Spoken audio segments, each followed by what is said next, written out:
363 minute.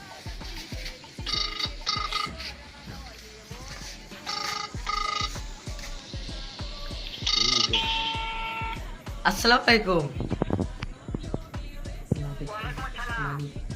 কেমন আছেন? হ্যাঁ আলহামদুলিল্লাহ ভালো। হুম, আমি তো আরাফাতের সাথে রয়েছি।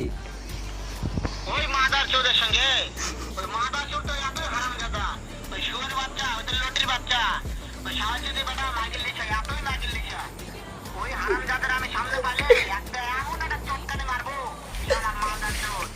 ও আপনার কথা সব শুনতেছে কলাম। শুনো তবে কি হচ্ছে ওই মাদার চোদের জায়গা আছে নাকি ও আমার কথা সব শুনতেছে ওই সাহায্যদের বেটাকে শুনে শুনে আমি বেশি বলবো শুয়োরের বাচ্চাকে আমি একটা এমন একটা চটকানে মারবো সারা শুয়োরের বাচ্চা লটির বাচ্চা। আপনার মারবে করছে। তাই নাকি ওই শুয়োর বাচ্চা আমাকে মারতে চায় শুয়োর বাচ্চাকে আমি দেখা সাক্ষাৎ হলে বলে শুয়োর বাচ্চাকে আমি এমন চটকায় মারবো মাদার চোদ আমি থামা এই